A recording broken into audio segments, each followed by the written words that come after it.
आज ये बड़ी विचित्र बात है, भूतेश्वर है, सारी पृथ्वी के अधिपति हैं, सारी पृथ्वी के मालिक हैं और 3 पग पृथ्वी मांगना बड़े आश्चर्य की बात है। और एक और बात है कि जब वो 3 पग पृथ्वी दे देते हैं और उसके बाद भी वो उनको बांध लेते हैं, बंधन में डाल देते हैं। तो एतद वेदितुम इच्छामः, ये कथा बड़ी रहस्यमय होगी महाराज, इस कथा को हम सुनना चाहते हैं। बड़ी सुंदर कथा है। भगवान को जब 3 पग पृथ्वी मिल गई तो भगवान ने बलि को क्यों बांध लिया?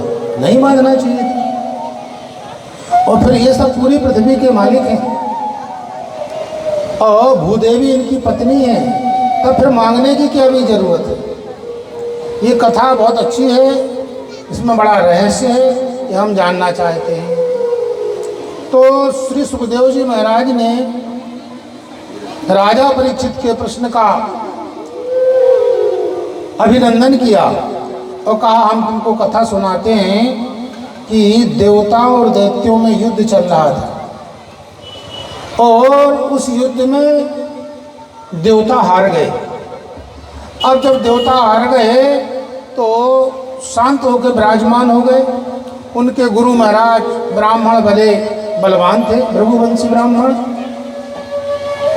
और शुक्राचार्य जी प्रसन्न हो गए अपने चेले पर। कहते हैं यदि गुरु प्रसन्न हो जाए तो गुरु की क्या कामना होती है? सर्वत्रम जयम इच्छेत शिष्यात इच्छेत पराजय। गुरु महाराज सब कहीं अपनी जय चाहता है पर शिष्य से पराजय चाहता है। शिष्य से पराजय इसलिए चाहता है कि पहले उसको ये जानता था कि फलाने के गुरु है, फलाना अमुक का शिष्य है और फला के गुरु है, इस ढंग से जाने। तो सब कहीं तो वो अपनी जय चाहता है पर शिष्य से पराजय चाहता है। वो चाहता है कि जितने लोग मुझे जानते हैं उससे कहीं बहुत सारे लोग मेरे शिष्य को जाने और मेरी पहचान मेरे शिष्य से होना चाहिए कि अमुक के गुरु हैं। तो महाराज वो समझ लीजिए गुरु महाराज प्रसन्न थे। उन्होंने बलि को बुलाया और एक यज्ञ कराया, सर्वजित नाम का यज्ञ, विश्वजित याग कराया और उसमें सोने का रथ निकला, हरे हरे घोड़े निकले, उसी यज्ञ से धनुष निकला, बाण निकले, सिंह की ध्वजा निकली और महाराज समझ लीजिए उस रथ पर बलि महाराज विराजमान हो गए। प्रहलाद जी आए, प्रहलाद जी ने बड़ी सुंदर माला धारण करा दी, अम्लान माला, जो कभी कुम्हलाने वाली नहीं थी। शुक्राचार्य जी आ गए, शुक्राचार्य जी ने विजय का शंख बजा दिया।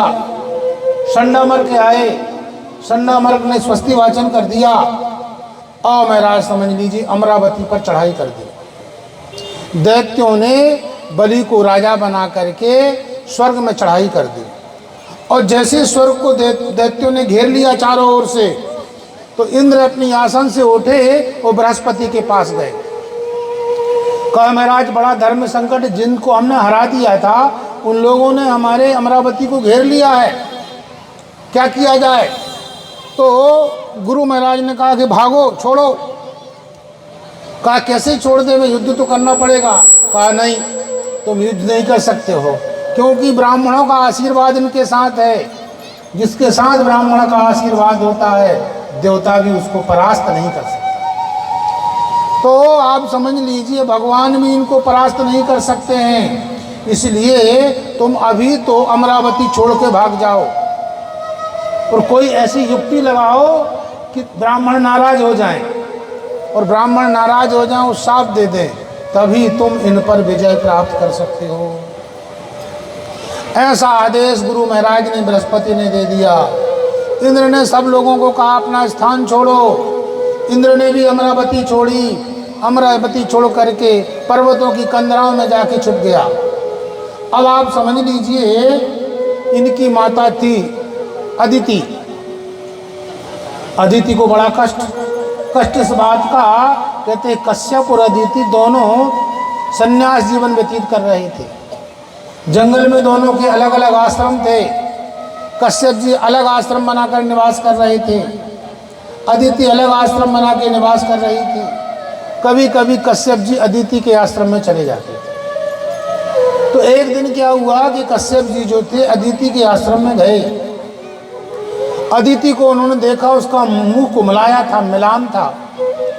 तो उन्होंने पूछा कि क्या बात है, तुम्हारा मुंह जो है कुमकुमलाया है, लगता है तुमने आज बलि वैसे नहीं किया। हम लोगों का कर्म है कि अग्नि को भूखा नहीं रखना चाहिए। आज तुमसे अग्नि कोई भूखी रह गई है, इसलिए तुम्हारा मन मुरझाया हुआ है। कहा नहीं महाराज, ऐसा नहीं हो सकता। जहाँ आप जैसा निर्देशक हो, आप जैसा पति हो, शासक हो, गुरु हो, तो कभी ये भूल नहीं हो सकती। तो लगता है कोई अतिथि ही आपके घर से भूखा चला गया, इसलिए महाराज तुम दुखी हो। क्योंकि अतिथि जब घर में आता है, भिखारी जब घर में आता है, तो कुछ न कुछ उसको देना चाहिए। यदि आप उसको कुछ नहीं देंगे तो आप समझ लीजिए वो जितना अपनी झोली में पाप लाता है वो आपके घर में छोड़ जाएगा। तस्मै दुष्कृतम दत्त्वा पुण्यमादाय गच्छति। सारा पाप छोड़ देगा और आपका पुण्य ले जाएगा। इसलिए दरवाजे में आए हुए व्यक्ति को कुछ ना कुछ अवश्य देना चाहिए, ये नियम है। और आजकल लोग तो क्या करते हैं कि दरवाजे के ठीक सामने अन्नपूर्णा का चित्र रख देते हैं। उसका मतलब है कदाचित किसी को ना दे सके, हम कोई किसी को तृप्त नहीं कर सके, तो वो जो पाप की गट्टी छोड़ेगा वो पाप की गठरी यहाँ नहीं रह सकती, क्योंकि उसको अन्नपूर्णा दे देगी। तो कहते हैं जब घर में अतिथि आए तो वो हमारे लिए भगवान है, उसकी पूजन होना चाहिए, क्योंकि वो सारे का सारा पुण्य लेके चला जाता है। आपके पास कुछ नहीं है तो तृणानि भूमि रुदकम वाक् चतुर्थी सुंदरता। कुछ नहीं है तो भूमि में बैठने के लिए बोल दीजिए, आसन हो तो आसन दे दीजिए, आसन नहीं तो भूमि दे दीजिए, भूमि नहीं है तो एक गिलास पानी दे दीजिए, और पानी भी आपके घर में नहीं है तो हाथ जोड़ करके बड़ी प्रेम से उसका सम्मान कर दीजिए। यदि आप इतना भी नहीं करते हैं तो सारे का सारे पाप की गठरी आपके पास आ जाएगी। तो गृहस्थ का धर्म है कि आए हुए अतिथि का सम्मान करे वो। तो एतान्यपि सताम गेहे नो चिद्यन्ते कदाचन। और यदि ऐसा नहीं होता अतिथि का पूजन तो वो घर नहीं है, गिद्धों का निवास माना जाता है। तो लगता है तुमसे कोई भूल हो गई, तुम किसी अतिथि का सम्मान नहीं कर पाई हो, इसलिए तुम दुखी हो। कहना महाराज ये भी नहीं हुआ। तो एक कारण बचा है शेष। क्या कारण है? कि तुम्हारे पुत्र दुखी होंगे। तो कहा महाराज आप तो मन की बात समझ गए। तो उन्होंने विवेक का उपदेश दिया। कस्य के पति पुत्राद्या मोह एव ही कारणम। कौन किसी का पति है, कौन किसी का पुत्र है? संसार में मोह में एक दूसरे जकड़े हुए हैं। संसार में उपाधि है, कभी कोई पुत्र बनता है, कभी पत्नी बनती है, कभी बाप बनता है, कभी दादा बनता है, कभी स्वजन बनता है, कभी नाना बनता है। मरने के बाद एक कोई संबंध नहीं रहते हैं। ये व्यवहारिक की सत्ता है, ये पारमार्थिक की सत्ता नहीं है। पारमार्थ की सत्ता में आत्मा सदा रहने वाली है, इसलिए इनके लिए शोक नहीं करना चाहिए। फिर भी तुम्हारे मन में गिलानी है तो तुम एक काम करो कि तुम अनंत कोटि ब्रह्मांड नायक परब्रह्म परमात्मा श्रीमन नारायण की पूजा करो। हम तुमको एक व्रत बताते हैं, इसका नाम पयो व्रत है। ये फाल्गुन शुक्ल प्रतिपदा से प्रारंभ किया जाता है। 12 दिन तक इस व्रत को रहते हैं। और महाराज समझ लीजिए केवल दुग्धाहार करते हैं। व्रत रहने के एक दिन पूर्व अमावस्या को सूअर जिस भूमि को खोदता है उस भूमि की मिट्टी ला करके शरीर में लगाई जाती है। जैसे कोई साबुन लगाता है ना, वैसे सूअर की खोदी हुई मिट्टी से शरीर को धुला जाता है। और महाराज 12 दिन लगातार भगवान नारायण की तृप्ति के लिए पयोव्रत किया जाता है। पैसे ही पूजन किया जाता है दूध से, और दूध दही को ही खाया जाता है। और एक समय भोजन करना पड़ता है। यदि तुम नियम से इस पयोव्रत को रहोगी तो तुमको संतान की प्राप्ति होगी। जिन स्त्रियों को संतान नहीं होती उनको पयोव्रत रहना चाहिए। पयोव्रत के प्रभाव से उनको सुंदर संतान, सुशील संतान, गुणवान संतान की प्राप्ति होती है। तो तुम इस व्रत को करो। महाराज पति देव की आज्ञा मान करके अदिति ने पयोव्रत किया। जैसा जैसा उनको निर्देश प्राप्त हुआ था वैसा उन्होंने व्रत किया। 12वें दिन श्रवण द्वादशी को भगवान साक्षात उनके सामने प्रकट हो गए और भगवान साक्षात प्रकट हो गए। अदिति ने अपनी प्रार्थना भगवान के सामने रखी, प्रार्थना करने लगी। यज्ञेश यज्ञ पुरुष अच्युतो तीर्थपाद तीर्थस्रव श्रवण मंगलम नाम ध्येयम। कहा महाराज आप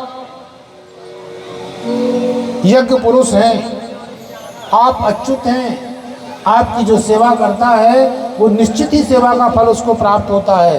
कभी आप सेवा का फल देने में च्युत नहीं हुए हैं। और महाराज तीर्थपाद हैं, जो आपके चरणों को पकड़ लेता है वो मुक्त हो जाता है।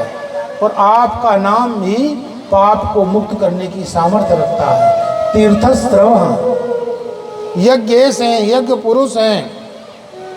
मैं आपकी शरण में आई हूँ। मेरे बच्चे जिनका नाम देवता है, इंद्र आदि हैं, वो बड़े दुखी हैं, पर्वत की कंदराओं में पड़े हुए हैं। जो देवताओं के द्वारा हव्य कव्य उनको प्राप्त होता है, उस हव्य कव्य से भी वो वंचित रह जाते हैं। दैत्य उस हव्य कव्य को ग्रहण कर रहे हैं। तो महाराज कृपा कीजिए, हमारे पुत्रों का छीना हुआ हिस्सा उनको कैसे प्राप्त होगा। तो भगवान ने कहा कि देखो ये संभव नहीं है, तुम्हारे पुत्रों का जो हिस्सा है वो नहीं मिल सकता है। तो कहा मेरी पूजा बेकार चली जाएगी। कहा ना ममार्चनम नारति गंतु मन्य था श्रद्धानुरूपम फल हेतु कत्वात्। तुम्हारी पूजा व्यर्थ नहीं जाएगी, कोई ना कोई उपाय मैं करूँगा, तुम चिंता मत करो। ऐसा कहकर के भगवान अंतर ध्यान हो गए। समय व्यतीत हुआ और एक दिन की बात है कि कश्यप जी उनके आश्रम में आए, आश्रम में निवास किए कुछ दिन, और उनके कुक्षी में भगवान श्रीमन नारायण विराजमान हो गए। समय आने पर भगवान अवतरित हुए, छोटा सा स्वरूप, वामन का स्वरूप। महर्षियों को बड़ा आनंद हो गया। उन्होंने उपनयन संस्कार किया, भिक्षा का पात्र उनके हाथ में दे दिया गया। पराम्बा भगवती उनको भिक्षा देने लगी। और महाराज किसी ने दंड दे दिया, किसी ने कमंडल दे दिया, किसी ने छत्र दे दिया। भगवान ने छोटा सा वामन रूप बनाया और बलि यज्ञ कर रहा था नर्मदा के तट पर।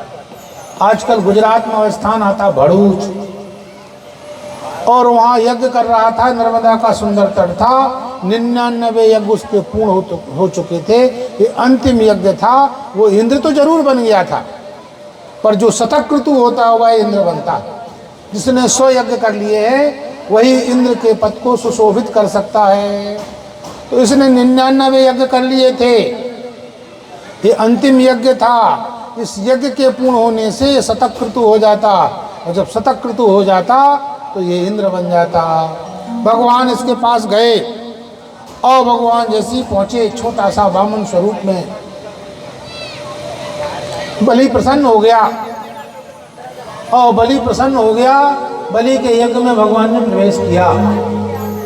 और जैसे ही प्रवेश किया तो विंध्यावली सोने की थाली ले आई और महाराज समझ लीजिए जल डालने लगी। भगवान को आसन दिया गया, भगवान के चरण सोने की थाली में रखे गए। दोनों ने बड़े प्रेम से भगवान का चरण प्रक्षालन किया, उनका अपाद्य अर्घ्याचमनी से पूजन किया। उनके सामने बलि हाथ जोड़कर खड़े हो गए, प्रार्थना करने लगे कि महाराज यदि आपको गाय चाहिए, क्योंकि ब्राह्मण देव हैं, गाय की ज़रूरत है, यदि आपको गाय चाहिए तो मैं गाय देने के लिए तैयार हूँ।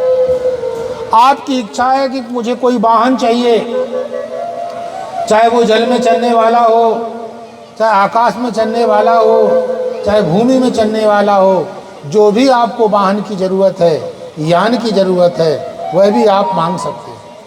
आपको भूमि चाहिए, जितनी भूमि चाहिए, जहाँ तक नज़र जाती है वह भूमि मैं देने के लिए तैयार हूँ।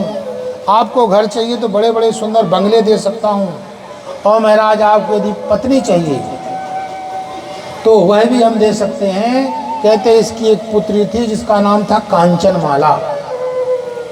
कांचनमाला ने भगवान को बंदर बड़ा सुंदर स्वरूप में देखा, छोटा सा बालक, तो उसके मन में इच्छा आई कि मेरा बच्चा होता तो मैं उसको दूध पिलाती। और महाराज कहते हैं भगवान जब वामन से त्रिविक्रम हो गए, उसको बड़ी गुस्सा आई और कहने लगी कि मेरा बस चलता इसको स्तन में जहर लगा करके मार देती, तो वही आगे जल के पूतना बनी। तो महाराज यदि आपको स्त्री चाहिए, पत्नी चाहिए, तो मैं वह देने के लिए भी तैयार हूँ। आप मांगिए, आप जो चाहेंगे मैं देने के लिए तैयार हूँ। भगवान ने कहा कि देखो हमको कुछ नहीं चाहिए, हमको तो 3 पग पृथ्वी चाहिए, और 3 पग पृथ्वी से अधिक कुछ भी नहीं चाहिए।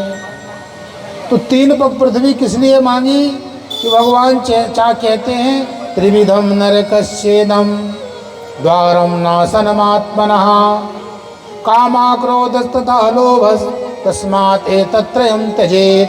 गीता जी कहती हैं कि 3 नरक के द्वार हैं। आप मृत्यु लोक में बैठे रहेंगे तो आप बड़े यज्ञ अनुष्ठान पूजन पाठ करेंगे तो कदाचित स्वर्ग मिलेगा नहीं मिलेगा इसमें संदेह है।